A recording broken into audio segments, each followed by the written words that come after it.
Yes, amahoro y'Imana nabane namwe mwe nshuti mukomeje gukurikirana gahunda zitandukanye za Family TV, by'umwihariko mwe musanzwe mukurikirana ikiganiro birashoboka. Uyu ni umwanya mwiza tuba tugenda tuganira n'abantu batandukanye, bagenda batuganiriza ku bijyanye n'ubuzima bwa buri munsi, aho bagenda bafasha benshi kugira ngo bagire icyo babigiraho. Ndiba bategura iki kiganiro mba ndi Prince Shumbusho, aho tuba turi kumwe n'abandi batandukanye. Wakwibaza ngo uyu munsi turi kumwe nande?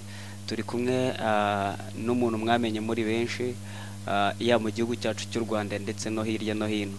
Hari byinshi rero wamwigiraho muri iki kiganiro tugiye kugirana, na wundi yitwa Barore Cleophas, aho tugiye kubana nawe muri iki kiganiro. Tubahaye ikaze mu kiganiro birashoboka. Urakoze cyane Prince Shumbusho, kandi ndanashimira Family TV. Hanyuma ngira ngo uyu ni umwanya mwiza cyane Imana iduhaye, ndetse kugira ngo tugire byinshi tuganira bijyanye na Barore Cleophas, kugira ngo abanyarwanda badukurikiye by'umwihariko bagire byinshi bashobora kunguka mu kiganiro tugiye kugirana na Barore. Ku ikubitiro twakwibaza, ese ku muntu wagiye ukurikira Barore akamukurikira ahantu henshi, ku muntu uzi izina Barore Cleophas, tugize umugisha wo kuba turi kumwe namwe. Ubundi Cleophas Barore ni muntu ki muri iki gihe rwose? Urakoze cyane. Ni ikibazo gikomeye, ariko kandi kinoroshye. Byaterwa n'icyo ushaka kumenya, kumenyaho. Ni muntu ki? Ni umugabo w'imyaka 50. Zuzura rwose muri uyu mwaka ku itariki ntari butangariza aha, ariko iruzura muri uyu mwaka. Yumvikane kugira ngo abadukurikiye bitajya bakereza bajya kubara ngo ubwo yavutse ryari. Navutse mu mwaka 1969 kira mu karere ka Rwamagana. Nyuma aho nize amashuri abanza mu karere ka Rwamagana, mu murenge wa Rubona. Amashuri yisumbuye nayize i Kigali ku Kimihurura, mu ishuri ry'Abasalesiane Twifa riracyariho. Kaminuza nayize muri nyinshi. Nayize muri nyinshi bigenda bibi nusu. Nayize muri Kaminuza y'u Rwanda bijyanye n'uburezi, sinabirangiza ariko sinatsinzwe. Nayize muri Yerika bijyanye na sociology, sinabirangiza ariko naho sinatsinzwe.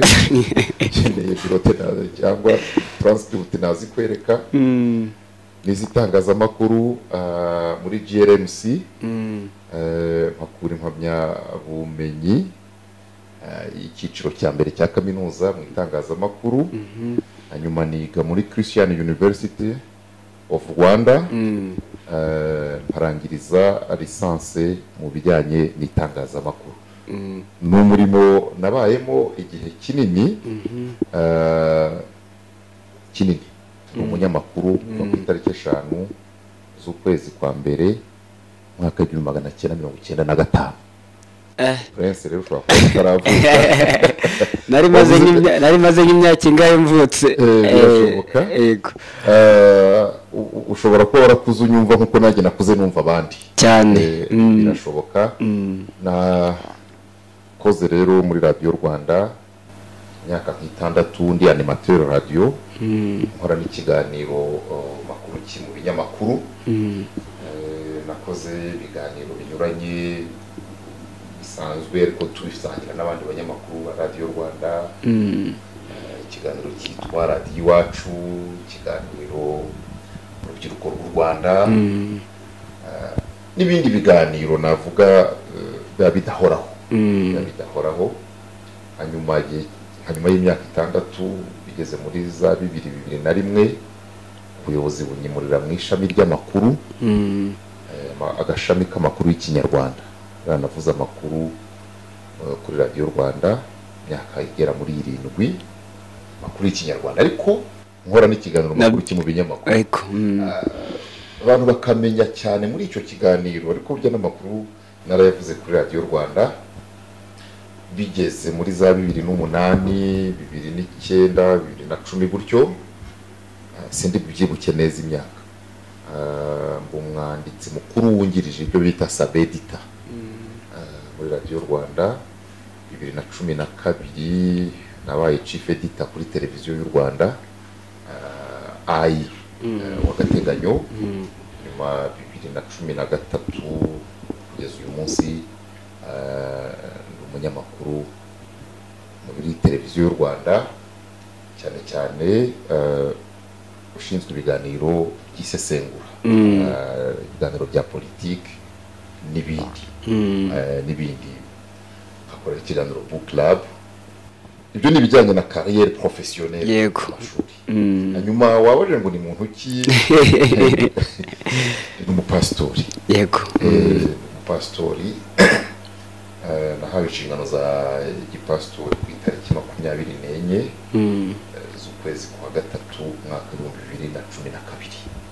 hari umurimo w'Imana ahantu hose yasanyohereje n'uturiho cyane rwose ariko muri iyi minsi mbarizwa ku byo twita umudugudu itorero rya Pentecote ryo mu Rwanda ADP mbarizwa rero ku mudugudu wa Kicukiro ushinzwe amateraniro yaho akorwa mu ndimi z'amahanga Igifaransa, Icyongereza n'izindi.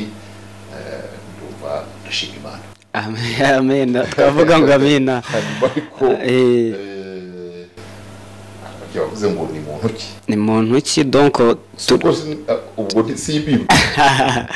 Turi kureba Barore nyirizina abantu basanzwe bakurikira izina rya Cleophas Barore kuri televiziyo Rwanda, kuri radio Rwanda. Hari abantu babyumvishije kera iri zina kuva mu buto natwe turi n'abana iri zina twararyumvaga rwose. Hanyuma rero umuntu ubugiriwe amahirwe kuba yababona abayifuza kumenya ngo Barore nyirizina ahagaze gute kuri uyu munsi. Noneho Barore ni pasteri, ni umunyamakuru cyane kuri televiziyo Rwanda na radio Rwanda, ariko hari n'izindi nshingano zindi. Hari n'izindi nshingano ndi umuyobozi w'urwego rw'abanyamakuru bigenzura kugira ngo icyo nacyo gikora kuva iyi mechanism ya self regulation yaza mu itangazamakuru nabanye nabyo bigitangira. Nabaye muri komite y'inzibacyuho yateguraga ishyirwaho rya rwego, nyuma haza gutorwa komite yarwo ya mbere ruyobora muri 2013-2014 nari vice president icyo gihe. Hanyuma waruyoboraga aza kugira impamvu zituma adakomeza ndamusimbura. Hanyuma kuva 2016 umuyobozi w'urwo rwego wabitorewe. Nibyo ngibyo nibyo mbamo nabyo mbibamo nyine cyane. Wow, ngira ngo no muri body radio ADPR. Urumva ko ari inshingano nyinshi cyane. Hanyuma akaba ari n'umubyeyi birumvikana. Yego twubatse mfite abana ntabwo ndi buvuge umubare wabo hano ariko ni bakuru turangana bamwe murangana abandi urabaruta. uwo ni Barore Cleophas rero turi kumwe nawe, kandi ngira ngo mu kiganiro tugiye kugirana kisa naho ari kirekire, hari byinshi uri bugende umwungukira. Urumva ni umuntu ufite urugendo rurerure yakoze cyane cyane mu bijyanye n'itangazamakuru n'izindi nshingano nyinshi zitandukanye. Aha dushobora kwibaza, umuntu akibaza ese mbere yuko mutangira itangazamakuru umva mwatangiye itangazamakuru muri 1995, umuntu akunda kugira amatsiko yo kumenya mbere yuko umuntu atangira icyo kintu ubundi byari bihagaze bite? Umuntu aba yarabize muri twinshi. Jewe nize kwigisha narabikoze. Wabaye na mwarimu mu mashuri abanza umwaka umwe njya muri universite nyuma kugamateka y'igihugu cyacu jenoside yakorewe abatutsi yabaye niga muri universite. Nyuma yaho ibyo nakubwira byagiye mu masomo atarangira ariko kandi utanatsinzwe. Nyuma yaho rero sinasubiye ariko nagiye njya gusubukura amasomo ariko ndi no mu kazi kandi mfite n'umuryango ngomba kwitaho. Ibyo nakubwiraga ko navaga ntatsinzwe ariko inshingano zihindutse. Ubuzima ni zigzag. No muri secondaire narahigishije. Ego. Hari ibintu kera twitaga gutera ibiraka. Ntabwo mubizi. ni ibya kera ni kera hanjye ariko ni kera nawe wari uriho muri icyo gihe nakoraga kuri radiyo Rwanda nigishaga amasomo makeya muri segonderi ku ishuri rya Papi Gikondo narahigishije kuresa Igikondo higishije muri ADB Nyarutarama ibyo byose tubifatanya gutera ibiraka kugira ngo umuntu arebe ko itariki ya mbere n'iya 30 z'ukwezi byahura adakiza ikibazo kinini ibyo nabyo twabinyuzemo hari abanzi mu ishuri hari abanzi mu rusengero hari abanzi muri media abo bose nabo twafatanyije urwo rugendo rwose urumva imyaka 25 ni myinshi kandi si umuntu abavutse hari abo mwariganye muri primaire muri segonderi aho hose umuntu yaragiye anyura atoragura amasomo ariko buriya njya nkunda kubwira abantu ngo ini chose apprise n'est jamais perdu ntabwo ikintu wize nubwo waba utakirangije ntabwo ubuhombye kwiga si uguhombya twagiraga amasomo tuvuge nko muri za segonderi na za primaire batwigisha gushushanya ntabwo nigeze mbimenya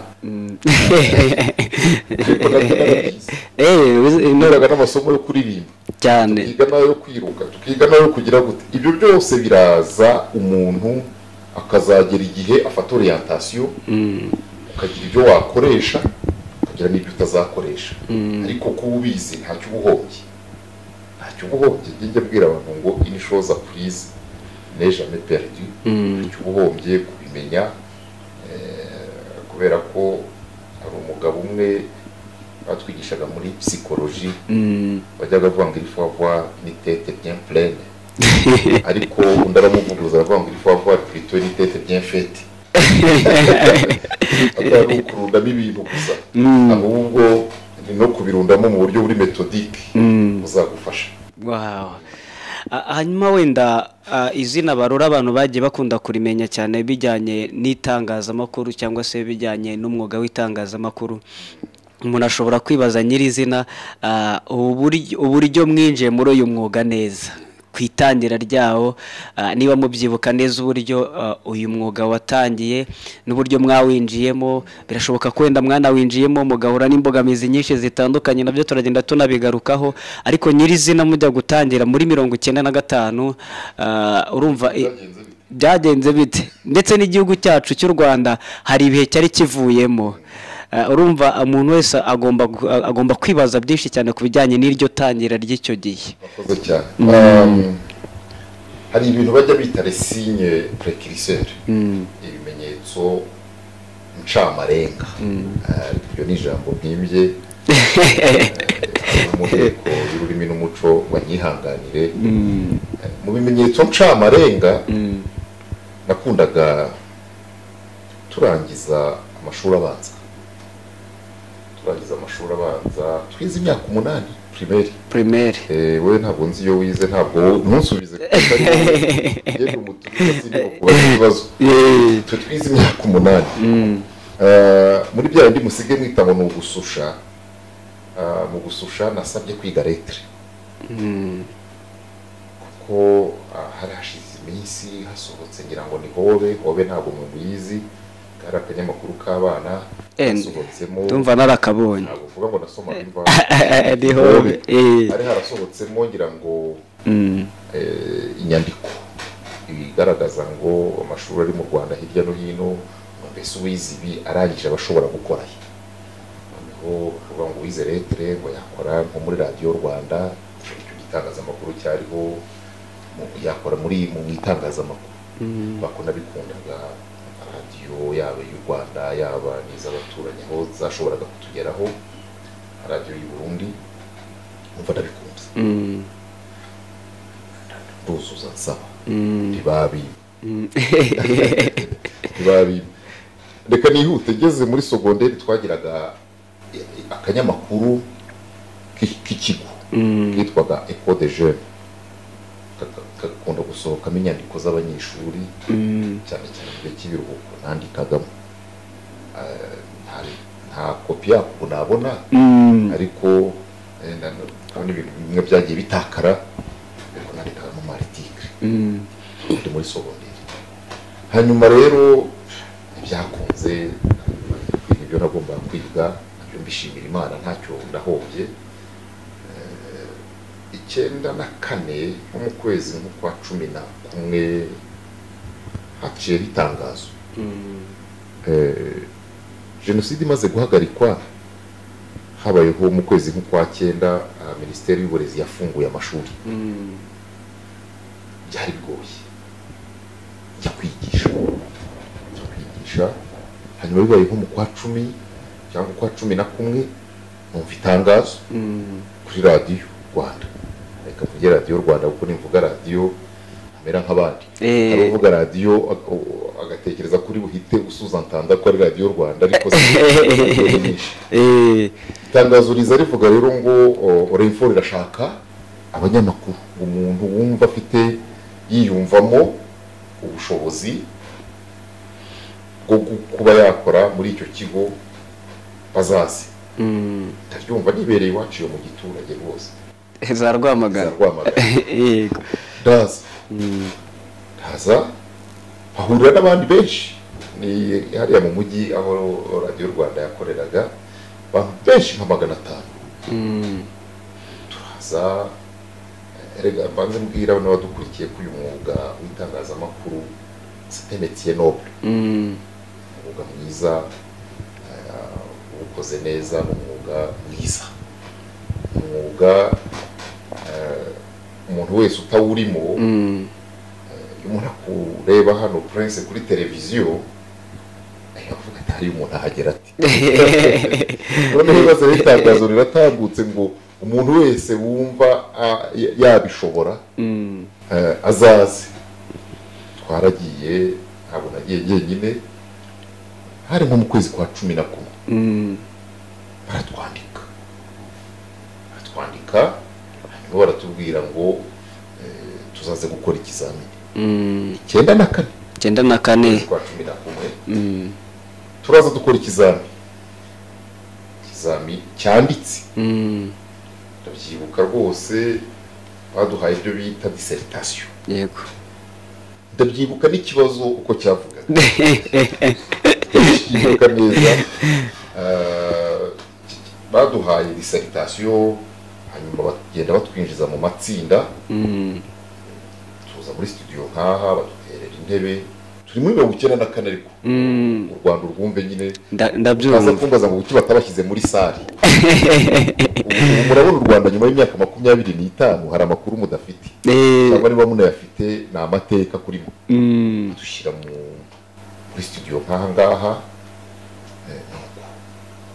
Ikibazo cyarabazaga ngo bavuga ko itangazamakuru ari ubutegetsi bwa kane. Ubivuga iki? Dissertation. Kibyo. Nicyo kizamini cyanditse nakoze. Cyari ikibazo kimwe. Ikibazo kimwe. Gira icyo bivugaho mu mpapuro nk'enye cyangwa 5. Ibaze rero umuntu utarigeze abikoramo ariko wize kame mujye niga nize icyo bita dissertation, icyo bita introduction, icyo bita umubyimba w'inyandiko, nzi n'icyo bita gusoza. Nicyo ngicyo turandika, hashize nk'ibyo turataha isubira muri kakazi kanjye. Hashize ibyumweru nka 2 hanyuraho itangazo kuri radiyo Rwanda rihamagara abantu 19 barobanuwe muri babandi bagera muri 400-500 bari bafashije bakoze ikizamini cyanditse. Muri 19 mvamo amazina yanjye, babahamagaye kuri radiyo. Nta na telefone zabaga nka kwa kundi ngo ayo n'amakuru y'u Rwanda. Nta telefone zariho, zari ibyo bita landline, izi ziri fix. Ntabwo muzizi rero, zimwe bakanda imibare bagakaraga kongera ikagaruka, bakongera bagakanda. Muzaga mujya kwisura muri mize umunsi nta bihari, ko ari ugusoma amazina ku rutonde kuri radiyo. Abantu bakurikira barasabwa kwitaba ku kigo cy'igihugu cy'itangazamakuru Renfort, itariki bakayavuga abo naba. hanyuma wajya ushobora kwiyumva cyangwa n'abaturage bakakumva ikintu giciye kuri radiyo cyangwa kuri televiziyo urabizi mu giturage radiyo yakuvuze ari uwabyumvise mahushuka ari ubyumvanye abandi aho unyuze hose bati baguhamagaye kuri radiyo. Turaza ku matariki nko mu kwa 12 sindi bwibuke amatariki neza, noneho ubwo dukora ikizamini cya interview cyo kubazwa byari ku twaraje abo bantu 19 ntabwo batubwiye umubare wabo bashakamo, hanyuma muri abo 19 turaza dukora interview baduhaye, warazaga bakaguha urupapuro ruriho amakuru ukajya muri studio nk'aha turi cyokora yari studio ya radio ugasoma bati ngaho soma, turasoma baenregistra amajwi, bafata amajwi. Ubwo uyu munsi nibwo njya numva icyo babaga bashaka kumva niba ufite ijwi ryiza, kuko ari cyo twita voix radiophonique, yego ijwi ryiza, ariko ubu no kumva imisomere yawe gusoma, kuko ntabwo umuntu uje gukora kuri radio kanongereho koro y'igihugu wa muntu uzasoma agemura soma ugemura ntabwo bizi uvuga ati gusoma ariko ahutisoma agatangira ati umurenge wa Kacyiru uramenyesha abaturage ko hari inama asoma kupa. Ubwo nawe uwo nawe ntiwamurenganya, azi gusoma ariko ntiyaba umunyamakuru wo kuvuga amakuru. Azi gusoma ariko ibyo asoma byamufasha. Ariko icyo gihe baduhaye gusoma. Hanyuma nyuma yo gusoma, mwamara gusoma mukajya imbere ya pano, hari abantu nka 4 cyangwa 5 barimo uyu munsi umwe mu bayobozi muri minisiteri, ndabyibuka neza, muri minisiteri y'umurimo uyu munsi avuga post ariho amazina yari mu bapanelist. Noneho ukabajya imbere bakakubaza, ndibuka ko rwose baduhaye bimwe mu bibazo batubaje, ndabyibuka ntange bambajije ibibazo bya actuality, amakuru yaragezweho icyo gihe, kandi koko ndanabyemera umuntu ushaka umunyamakuru ni byiza ko nibaje mu nteko kubazwa, niba nk'uyu munsi ushaka umunyamakuru hanyuma umuntu akakubaza tese ngiye kuri igezweho, kandi bamubwiye kujya wumva radio cyangwa ujya ureba Family TV, akakubaza ati ngaho tubwire Family TV muri logo yabo habamo iki, ni yihe ntero n'inyikirizo yabo, icyo twakwita nka siro. Niba utazi ko bavuga ngo ni the mind of Africa kandi ukababwiye ko ariyo televiziyo ureba, bene nk'utwo tubazo rero batubajije, ariko dushaka kureba koko ko uyu muntu nubwo atari byo yize, nubwo yarafite ibindi akoramo cyangwa nta nabyo, ariko niba ashaka umunyamakuru, uyu muntu itangazamakuru ararikunda, ararikurikira. Ni bene ibyo bibazo bambajije ikibazo cya protocol, barambwira bati ngaho dukurikiranyirize aba bantu, ari nkawe bashinzwe protocol, aba bantu wabakurikiranye uti? Bampaye urutonde rw'abantu benshi, n'utubazo, hari utubazo babaza umuntu ari ukugira ngo barebe ko akurikira. Ubwo ndibuka kumwe mu bapaneliste yarambajije ngo muri uyu mujyi ngo turimo kubona imodoka nyinshi zanditseho UN. Yego. Ni nuko yambwiye. Iriya ivuki. Shaka kureba ko niba ukurikira. Ushaka umunyamakuru utazi ko atari ahubwo ari United Nations. Urumva rero nicyo kizamini twari 19, hanyuma mu kwezi kwa mbere mu matariki abanza rwose itangazo riza rihamagara noneho abatsinze abatsinze bahamagaye abantu 14 muri 14 na rimwe yego turitaba twasabwaga kuba twageze kuri Radio Rwanda ku itariki 5 z'ukwezi kwa mbere ari nabwo twasanze nyine tugomba kwinjira tugatangira akazi twinjira mu kazi tumara ibyumweru nka 2 mu byo bita induction tumenyereza batwereka ikigo turahabikwa indirimbo bikora gutya tujyana muri studio batwereka ibikoresho uko bikora uyu munsi rimwe na rimwe iki gikorwa reka kivugeho abantu ntibagitindaho ariko ni ngombwa ko niba umuntu aje mubwira uti ni kamera ikora itya iyi ni mikrofone ishobora gukurura ijwi ari uko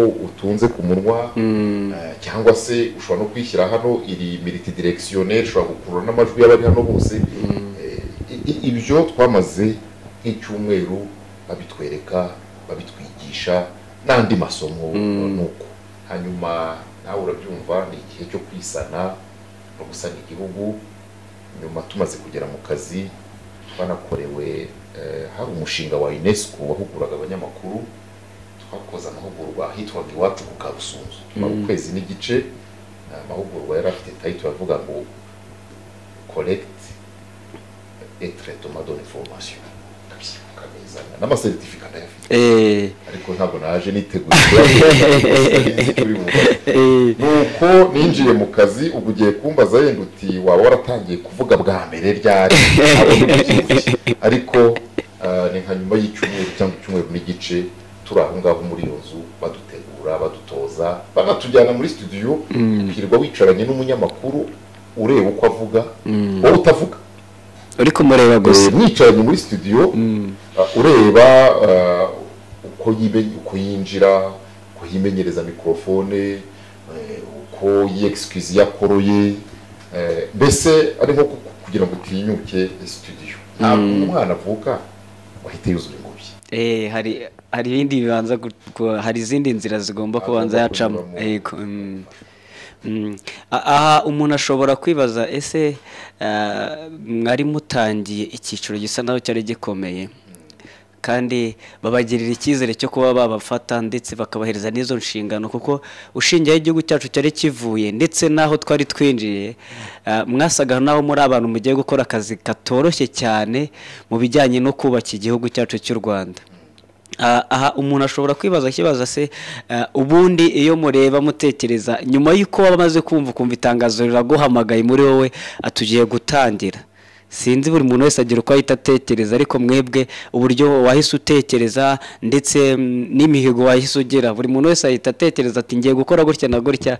mwebwe sinzi aho hantu sinzi uburyo muri buze gusa naho muhagarutseho gatoya gukora ikizamini kugitsinda hanyuma no guhamagarwa tubatekereje iki baguhamagaye numvise ko gize amahirwe yo kujya mu byo nakundaga nubwo ntabyize nashatse kubyiga sinabibonera amahirwe ariko nkanashima Imana ko naho nize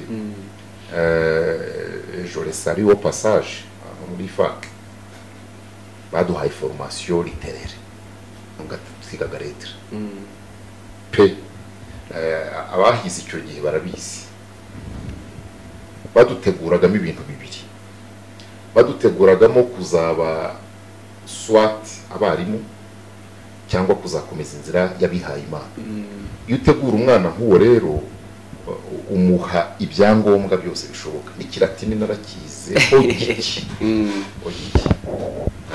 narakibagiwe cyane ko twanakigaga bakita ngo langue morte ururimi rutagikoreshwa nacyo narakize bigafasha iki bigafasha muri kumenya etimoloji y'amagambo n'ibindi nacyo narakizeho niga lettre ariko niga normal primaire ariko nanone twagize abarimu n'abapadiri n'abafrere batwigishije cyane ukunda gusoma ukunda kwandika n'ibihano baduhaga byagarukaga cyane mu gukarishya ubwenge ukerewe kugera muri refectoire bakagukubita igitabo cy'amapaje nka 200 ugisome kandi bakaguha iminsi 3 yo kuzaba wazanye na resume yacyo. Urumva ukererewe kujya muri dortoir kuryama cyangwa ugezemo urasakuje, sawa baragufashe. Ihano cya mbere bagutera igitabo cy'amapaje nka 400, hanyuma bakwime sorti yo ku cyumweru abandi basohotse, wowe uzasigara usoma wa mbere uhe mwarimu wawe w'igifaransa resume y'igitabo kandi umubwira uti iri biri muri cadre yuko nakosheje. Wowe urababaye ko bakwimye sorti, ariko kandi ku rundi ruhande nyuma ubyumva ukuze burya bya bintu byangiriye umumaro. Uretse uyu munsi yo nkora book club ugira ngo iramvuna yewe ni imvuna nabyitoshe kabisi. Ariko ntabwo ibitabo byose nasomye, abankurikiye babyumve, ntabwo nabisomye kubera ko ndimo guhanwa. Oya, twagiraga bibliothèque ku ishuri, n'abarimu bigishaga indimi, baba bigisha Ikinyarwanda, baba bigisha Igifaransa. Icyo gihe Cyongereza cyo twigaga gike bitewe na section twigaga, badushishikarizaga gusoma kandi bagakurikira kamenya ngo iki gitabo waragisomye, isomo imiri, akazabamo ibihe byo kujya impaka ku gitabo mwasomye imbere y'abanyeshuri bagenzi banyu, mugakora ibyo twita ngo no exposa, bakababaza kugira ngo barebe ko igitabo mwagisomye koko, ariko bakanababaza ibirenze igitabo wakuyemo iki. Mpamagawe rero navuze nti bo amahirwe ngiye gukora umurimo wari inzozi zanjye, nubwo inzira nari naranyuzemo itaganishaga muri izo nzozi. Ibyo bambwiye byose mpageze jewe byarukorosoro wabyukaga byaramfashije, ariko nkanakunda kwigira no ku bandi burya. Buriya ni ushaka kubaka kariyeri ni byiza kwigira no ku bandi. Ni ushaka kuyobora ibiganiro mpaka, fata igihe urebe n'ibindi biganiro mpaka by'ahandi, urebe ikiganiro gitangira gute, saba tumirwa bashyamiranye, moderator cyangwa umunyamakuru ahagarara hehe na hehe. Ibyo byose iyo ugenda ubyitegereza ku bandi, kuko kwiga bihoraho biragufasha. Icyo ntari mvuze nacyo muri bya byumweru nka 2 batumenyereza, haba harimo n'icyo bita no gusobanurira aba bakozi bashya umurongo ngenderwaho. Icyo mu itangazamakuru mwita ligne editoriale. Yego, ligne editoriale burya ni ngombwa cyane. Ligne editoriale kuba dukurikiye umunyamakuru nka bundi batagira mu gucira amarenga. Ligne editoriale ni nko kuvuga ngo ni umuco w'urwo rugo, ni icyerekezo, ni imbago ntarengwa. Wow, ni Cleophas Barore rero turi kumwe nawe, aho turi kugenda tugaruka ku rugendo rwe rujyanye n'itangazamakuru, uburyo yatangiye. Hanyuma twari tugeze ahantu mwari mumaze gutangira, ariko ntago byatinze, wenda sinzi igihe byatwaye, ariko byageze ku rwego abantu batangira kumva izina Cleophas Barore, ndetse nawe utangira kubyiyumvamo. Donc mu mvugo y'ubu ngubu ubaye icyamamare, abantu barakumenye aho ugiye hose, abantu bagiye bumva ijwi ryawe bakumva barakuzi, bakumva Barore baramuzi. Ese muri wowe ni gute noneho ubwo buzima watangiye kubamo butandukanye n'ubuzima wari usanzwe urimo, uri mwarimu wigishiriza ugataha, noneho ugeze ahantu abantu bose bamenye izina Cleophas Barore? Ubwo buzima sinzi uburyo wabubayemo mu by'ukuri, kuko ibenda nitubigarukaho bishobora kuza gufasha n'abandi bashobora kuba baragize amahirwe yo kuba babaho bakagira amazina akamenyekana, ariko rimwe na rimwe ugasanga hari n'uburyo babimanaginze nabi. N'ubuzima bugora, ubuzima bugora bwiza, ariko uyu munsi mbwira abantu ngo ni na responsibility. Burya iyo ugize amahirwe n'ibyago byo kumenyekana cyane, nta amahirwe ubyitwayemo neza, ni ibyago iyo utabyitwayemo neza. Kumenyekana ni amahirwe, si bibi kuba wagera ahantu bavuga bati ni mu muhe serivisi arihuta arajya mu kazi sibyo ibyo ni byiza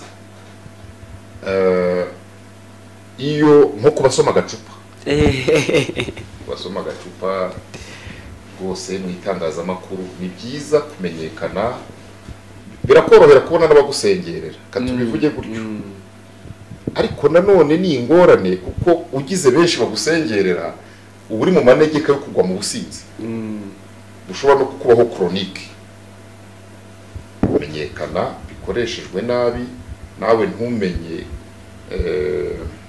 kubijera uba uri mu manegeka yuko wanegeka iki kintu abadukurikiye bacyumve uri mu manegeka yuko nawe ushobora kunegekara ndibutsa ko nta mafaranga menshi twagiraga kumenyekana udafite amafaranga abantu bakajya bagira ngo urayafite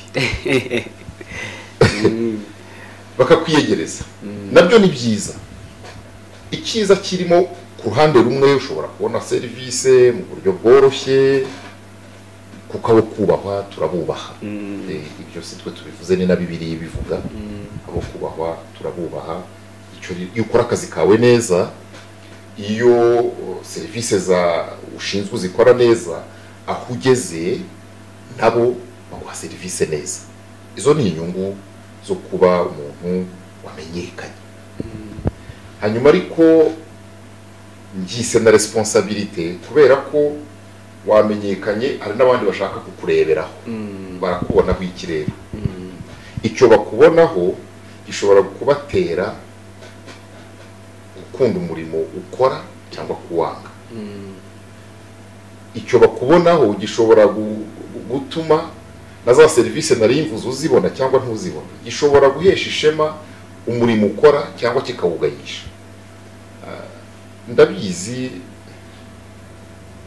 ibintu byo kuba abantu bakumenye ari benshi banyura ahantu bati niwe hari igihe ninyurura mu muhanda umuntu akaza akaguhagarara mu bitugu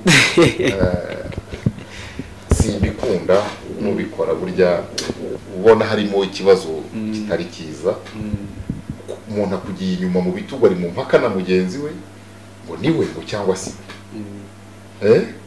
niwe rwose bavuga cyane abanyamakuru nagiye nganira nabo benshi babikunda nanjye simbikunda ariko nta nicyo binantwara hari n'igihe mpindukira nkababwira nti ndiwe ariko biraterwa n'uwo mwavugaga ukabona ahubwo niwe wabaye nk'abagira isoni ariko ndakubwira nti ndiwe ariko uwo mwavugaga ni muntu ki ninde kugira ngo izo mpaka nzirangize oya bati twavuga ngo niwe uvuga kuri televiziyo ni jyewe ni nicyo gusa bati cyari icyo bati mujye mutubabarira turabamenya mutatuzi ibyo byose ntacyo bitwaye ntacyo biba bitwaye hanyuma ariko nkanavuga ngo umuntu itangazamakuru rifashije kumenyekana icya mbere afite inshingano zo kuryubaha kuko unless media bari kumenyekana afite inshingano zo kuryubaha icya kabiri ufite n'inshingano nawe zo kwiyubaha ariko no gucisha make nta kindi cyabaye nuko wagize amahirwe cyangwa umugisha wo kuba umwe mu bavugira kuri televiziyo abantu bakakubona ariko n'abandi bayivugiraho cyane imbere yawe hari abayivugiyeho na nyuma yawe bazayivugira ubwo rero you have to be humble cisha makeya abasitari sijya nifata ko ndi umusitari kare abantu nibo babimbwira ndetse kuba nigendera mu mujyi umuntu arambwira ati madamu wanjye aragukunda cyane ati mbabarira twifotozanye nze kumwereka ko narakubonye ndahagarara ni serifu ushaka ati cyane ahagarara arafotora icyo yayikoresheje niba yarayimaritse muri sari niba yarayishyize he ariko ni byiza iyo ubikora neza ni ingorane iyo ubikoresha nabi kubera ko n'ababikoresha nabi ariko njye nkunda kubwira abantu ngo gucisha make nibyo byiza, kubaha abantu bose, kumenya ko umuntu ari umuntu, ibyo ni ibintu byangombwa, ariko nagize n'umugisha ndakizwa. Ibyo rero mbyumva cyane kuruta yenda n'uwo nabibwira ntabyumve. ngira ngo wenda muri iki gihe izi ni inama twari turimo bari barimo barabagira cyangwa se wari urimo urahereza umuntu wese ushobora kubona uburyo bwo kuba izina rye ryamenywa n'abantu benshi. Hari n'amanyinshi rero Cleophas Barore abagiriye, kandi ntekereza ko ari umuntu wo kwigirwaho kuko ni umuntu twese twakuriye imbere ye tumwigiraho byinshi bitandukanye. So rero ibintu nk'ibi ngibi biba bikwiriye. Reka tugaruke wenda ku mwana uri mu ishuri muri iki gihe, ku mwana wumva izina Cleophas Barore, umunyamakuru hari n'ubwo aba arimo arakora ariko we ntamenye ko ari kwinspira abandi bakiri batoya. Kugeza ubu ngubu ushobora no gusanga ahantu henshi hatandukanye hirya no hino hari umwana ushobora kwicara akavuga ati njyewe ndi Cleophas Barore, n'iryo zina akaryiyita, agakora nk'ibikorwa donc n'ibiganiro byinshi wagiye ukora akagenda bigarukaho cyane. Ese umwana nk'uyu nguyu niki wamubwira, umwana wumva mu by'ukuri yumva mu mutima wiwe afite gukunda ikintu bita itangazamakuru? Namubwira ko niba bikunda turimo kwinjira mu Rwanda professionnel, nta byiki kugira ngo we nageramo ye kuzapatona abyige abikore neza. Kandi niba bikunda ni umurimo mwiza, natangiye mbivuga ko ari umurimo mwiza, nabyige ariko yige n'inguni zawo zose, ajyemo yabitekereje, ajyemo avuga ati jyewe ngezemo narenga aho abo bagejeje naza nzanyemo iki. Kubikunda ni byiza, ni nk'uko umwana wese aba afite inzozi. Iyo umubajije utuzaba iki, aravuga ati nzaba umusirikare, nzaba umupolisi, nzaba umuganga, nzaba umwarimu, hari ibintu byinshi kurya umwana afite ibintu.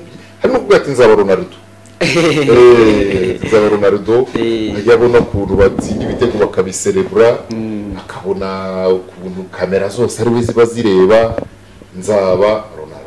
Gukunda ikintu ukabikunda ukiri muto byiza, ariko noneho nkongera nkanavuga ngo iyo bitagukundiye ko inzira zigutegura kuzajya muri cya kindi, nta mpamvu yo gucika intege. N'ibindi ugiyemo byige. Urakoze kumbaza icyo kibazo. Mperutse guhura n'umwe mu basore muri kaminuza, arambwira ati jewe nabaye muri media ndi umutekinisiye, nose kuki waje kwiga itangazamakuru utarimo kwiga muri za IPRCs ngo wige tekinike? Arambwira ati rero nubwo nari umutekinisiye ariko nkunda mikoro, numva nanavuga gukorera inyuma ya rido rwose, ariko ndashimira cameraman turi kumwe muri iki kiganiro kuko adahari abadukurikiye ntibaba bakurikiye iki kiganiro. Hari igihe n'abantu batamenya ko aka kazi ari akazi en equipe. Twebwe nitwe bareba njye na Prince, ariko hari indi kipe nini irimo kudufasha, hari abacameraman, hari abazeditinga kugira ngo ikiganiro kirusheho kujyamo ibirungo. Yewe guhera no kuri wa wundi wanyakiriye nkigera mu marembo y'ikigo, abo bose ni shene, ni shene twe duha agaciro. Uzabibona kandi n'abadukurikiye bajye babireba. Ubundi n'ikiganiro kirangiye barandika bati dora bagize uruhare muri iki kiganiro, ukabona mu rutonde runini. Ni byiza rero kubyitegura, aricyo nari mvuze, niba bikunda. Ariko ni na byiza ko inzira ziramutse atariho zikunyujije ziherekeza, ushobora kuba wakunda itangazamakuru ariko wasusha wajya mu bizamini kaminuza cyangwa n'abakora orientation scolaire, bakabona ibyakubera byiza no kujya kwiga imibare. Genda wiga imibare, Bibiliya iravuga ngo kandi umurimo wose werekejeho amaboko ariko ndongera ngo umurimo mwiza ukorana umwete. Niba ari imibare genda uyige neza ntibizakubuza plus tard kuba waza muri ya kariyeri wumva y'inzozi zawe ukaba wayikora nk'umunyamwuga muri yo cyangwa ukayikora nk'ushaka kwishimisha. Ushobora no kuza ukavuga uti ngewe ndashaka kujya niyigisha abana imibare narabyize n'ubu afite methodology nakwigishamo imibare kuri televiziyo kandi bakayifata. Bose ntiwakareye icyo kiganiro ukabugeze muri ya kariyeri yawe. Nge ni icyo ngicyo. Hari ukubwira ati nigaga ibi ndashaka kubireka nkunda itangazamakuru. Nge ndavuga ngo komeza wiga ibyo kandi ubyige neza ubinonosore, hanyuma ahubwo mu itangazamakuru bajye bagutumira nk'inzobere muri byo ubu mutumira. Ubuse nta bantu muzi amazina badakora muri media ariko bahora muri media, bahora mu kubera baje gusobanura ibindi bize. Izo nzozi ni nziza, ariko niba ubuzima bukwerekeje mu kwiga ibindi, mu kumenya ibindi, bimenye neza. Ahubwo ba prince aba bajye bagutumira uzusobanura iby'ubwubatsi, uzusobanura iby'ubuhinzi, uzusobanura iby'uburezi, uzusobanura iby'ubworozi, uzusobanure ubumenyamuntu, uzusobanure ubwanditsi bw'ibitabo. Nta kizakubuza kuko ni umwuga ukinguye ku bantu bose, ariko iga n'ibyo ngibyo niba ari byo ubuzima bukoherejemo. Nabigezemo atari byo nabanje kwiga ariko ari byo nabanje gukunda. Uyu munsi rero birashoboka ntucike intege. Ya birashoboka. Ngira ngo ikiganiro cyo turi kugenda dusa naho dusatira no kugana ku musozo, ariko kimwe cyo gikomeye umuntu ashobora kwibaza, yakwibaza izi ngendo, uru rugendo rwose mwakoze tugiye tuvunagura tunyuramo mu nshamake kubera umwanya, ariko mu by'ukuri iyo murebye mubona ari iki gikomeye cyabafashije kugira ngo ibi byose mubigereho?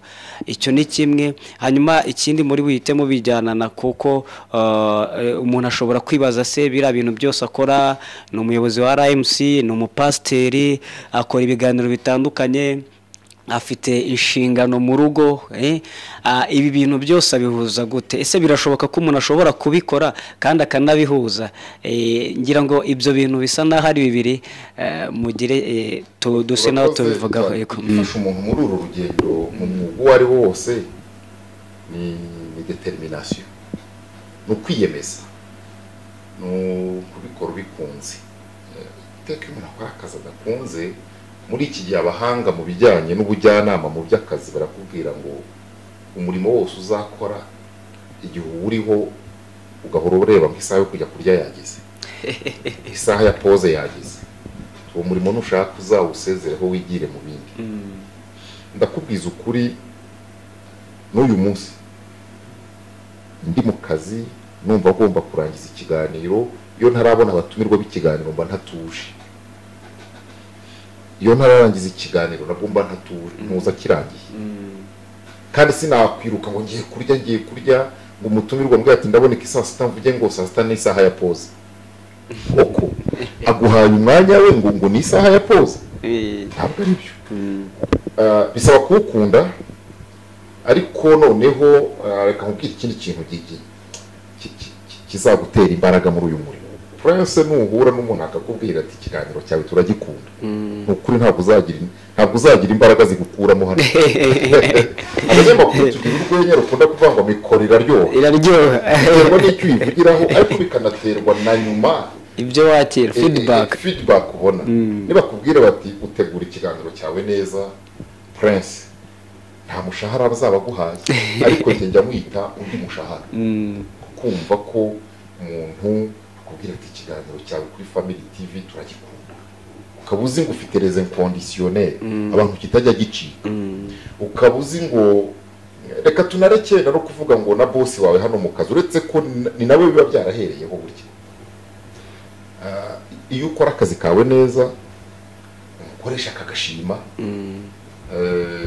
ariko wanagera hanze bakakubwira bati yewe bati uyu munsi wari ufite umutumirwa, wagera hanze bakakubwira bati kiriya kiganiro kizasubiraho ryari? Uragenda ukavuga uti nkubushera aho ngaho mbere.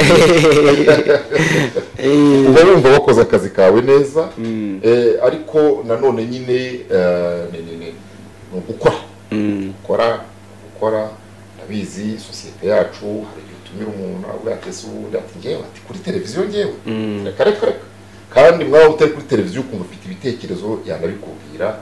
Ibyo birafasha, bigatera imbaraga, bigatera intege, bigatuma umuntu yumva adacitse intege.